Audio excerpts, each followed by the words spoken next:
If you're wondering where I've been the last couple months, I've been trapped underneath your house. You locked the basement door, so I wasn't able to leave, but luckily I found a plastic spoon down there, and I was able to dig out over the last few weeks. r/place is a place. The premise is stupidly simple. You have a giant ass blank canvas that anyone is allowed to draw on. Every 30 seconds or so, you get another chance to put a little pixel in, and then bada bing bada boom, you get this shit over here. This shit belongs in a museum. It was done by Reddit in 2017 for their April Fool's Day bit, and like most good things that corpos make, it was eventually just driven into the ground and destroyed until no one cared about it anymore. So we had r/place happen in 2017, which was 1,000 by 1,000 pixels, and then for the 5-year anniversary, they did it again with 2,000 by 2,000. And then in 2023, they did it a third time, purely so that they could get a little bit of heat off their back, because everyone hated them at that moment. Now, there hasn't been anything quite like it since. Obviously, there's been a couple other collaborative drawing tools and things that have come out, but none of them quite scratched the same itch. Enter wplace. Short for world place, I'm assuming, I don't know, I did no research. It basically puts the entire Google Maps onto your screen on top of a canvas. And the canvas is hundreds and hundreds of sections, each divided into 4,000 by 4,000 pixel grids. As you can guess, this is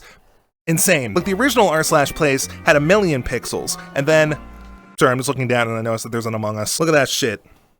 It's Among Us. Between the 1,000,000 pixels in 2017, 4,000,000 pixels in 2022, and however many pixels in 2023, I don't give a shit, I don't respect it. And so now with wplace, you have, I'm sure someone's done the math, but it's a lot. It's really interesting. You can tell the kind of communities that the app got popular with really, really quickly, because you cannot go anywhere on the map without seeing at least a quarter of the space being taken up by Deltarune characters. Go to wplace.live right now on your computer, zoom into any major city, and I swear to God, if you do not see Deltarune characters immediately, I will PayPal you $100. It got to a point where the Reddit was basically in fucking shambles, because they just kept like going over other people's art too, adding like the yellow and pink lights that one the character has. I think, I don't know, I haven't played Deltarune chapter 3 and 4 yet. I've heard that they're great chapters, but I haven't actually bought it yet. Having money is great because then you can spend it on things, but then you spend it and then you don't have money anymore, which sucks. So Deltarune is already all over the fucking joint, but if you are like me and you live in Southern Ontario, then you're in luck because there's not a lot of Deltarune.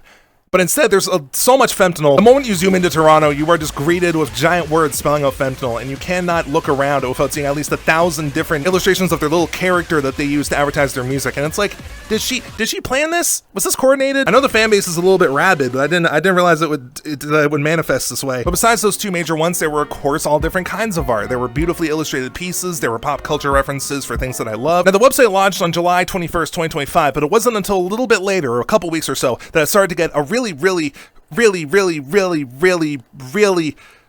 stupid amount of traction. Now, I'm stupid and I don't know anything about server management or programming. However, you can imagine that creating a thing for you and your friends to fuck around with a little bit, suddenly trying to get millions and millions of requests to access it every single day on a thing that is designed to be a creative thing that anyone can add to, your computer would explode. And thusly it did. For a solid couple days stretch, there was just a time period where no one was able to actually get on. The servers were just constantly offline from the absolute bombardment of shit that was coming at them. Consequently, everyone got pissed off because they can't imagine that a passion project would ever have any issues like this, and they took that at great offense. How dare these poor developers with day jobs not devote all their time to learning how to moderate and develop a thing so efficiently that I can use it without any worries. My heart goes out to anyone who like develops mass scale things as a hobby, because holy shit, if these are the kind of people that you gotta deal with, you are braver than any US Marine. So they had to upscale very, very, very quickly, and they're doing a pretty good job so far. The moderation is still kinda, but it's shit. Okay, it's shit. No, literally, it's shit. Look at this map of India.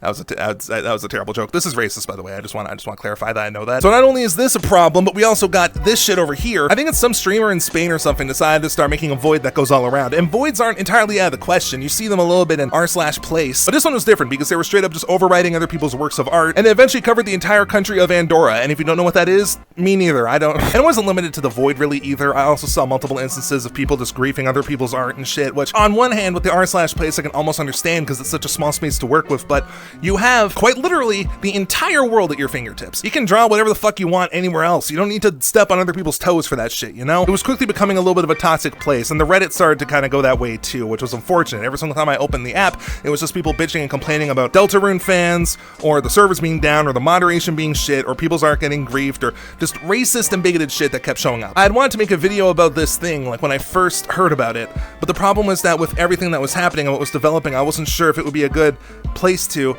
because I wasn't sure how long it would last. As I mentioned before, this is a stupidly small team. I'm pretty sure like the actual app was just created by one dude. And having something explode this way to such an extreme degree, if you don't have the resources to keep up with the scaling required, could just kill a project, could just make it DOA. However, with them being a lot more transparent about what's going on and all the difficulties associated with having to upscale and moderate such a huge and free-for-all zone as such as this, I still think it's fantastic. You know what I mean? In classic Campfire Harvest fashion, I've managed to pick a background that matches my fur color basically exactly, so good luck trying to see me at all. After a little bit of thinking, I think wplace is going to stand the test of time. One, because they announced shortly before I started filming this that they're actually going to reward ways to upgrade how much you're able to paint based on how good your art is. Which sounds kind of fucked up on the surface, but I mean, when you got people running around defacing other people's artwork with swastikas and other racist bullshit, and you're incentivizing people to actually do better than that, I don't really see a problem with it. I only see this as making it a lot more fun to use. It's not like it's difficult to get droplets already as it is. And the other reason is because I'm hopeful. I'm hoping that this site existing, seeing some dude just make a thing because he thought it'd be fun to do, and then having that get so much widespread attention so quickly to the point where it's becoming a little bit of a 2025 cultural touchstone. I'm hopeful that maybe it will inspire people. Much like you, I watched this Tom Scott video like every other fucking person on this site, and what I took away from it was the fact that things used to be a lot easier to just like go and make on the internet. A lot of corporations incentivize people to make things like this. They willingly gave out their APIs to pretty much anyone who ever wanted it, and they were able to just be like, go build some fun things, and people did. The flip side of that though is that letting people just use your website specifically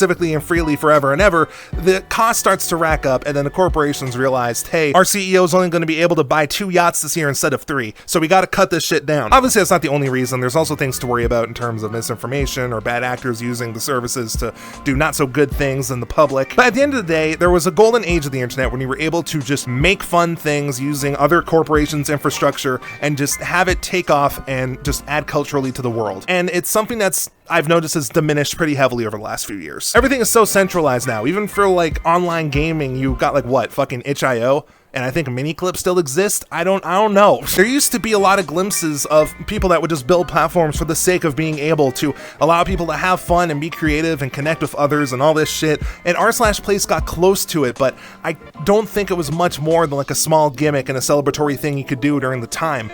Whereas wplace, I don't think it has a set end. I think people are going to be free to just do whatever the hell they want on it. So I'm cautiously optimistic. I'm hopeful that maybe wplace could be on the vanguard of a bit of a creative internet renaissance. The fact that they were able to bounce back as well as they have from the dog shit moderation and the even worse server issues they were having shows that there is a way to make this shit work. Obviously, it's been a rocky road for the dev team to get there. They have been pretty open about the fact they've been getting death threats over this shit. By the way, if you're one of the people that does that, fuck you. But at the same time, they could have easily just shut the website down the second it started getting out of their control.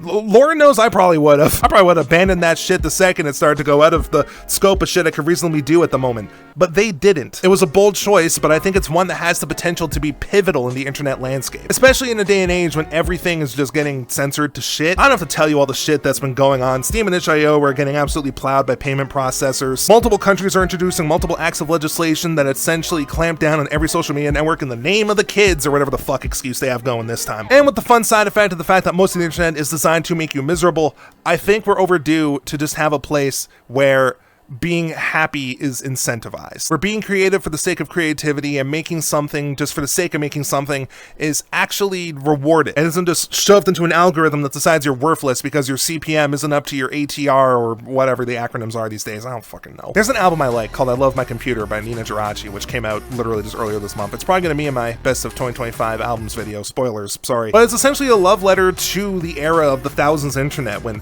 everything was a lot more free and it was a new frontier that a bunch of kids like myself were invested in and we're forming friendships on and we're doing this and that. And that internet is essentially gone. But with the combination of this album and the fact that wplace exists despite all the shit that they've been through, I can't help but feel a little bit like maybe, just maybe, we're getting a little piece of it back. We're getting a little bit of the freedom and the creativity back that having so many centralized big tech companies running the entirety of the internet stamped out years ago. So if you have an idea for a website or an app or literally anything that you want to do and you want to just post out there and host for yourself, even if you don't think it's going to go anywhere, even if you're just making it for a few friends, share it.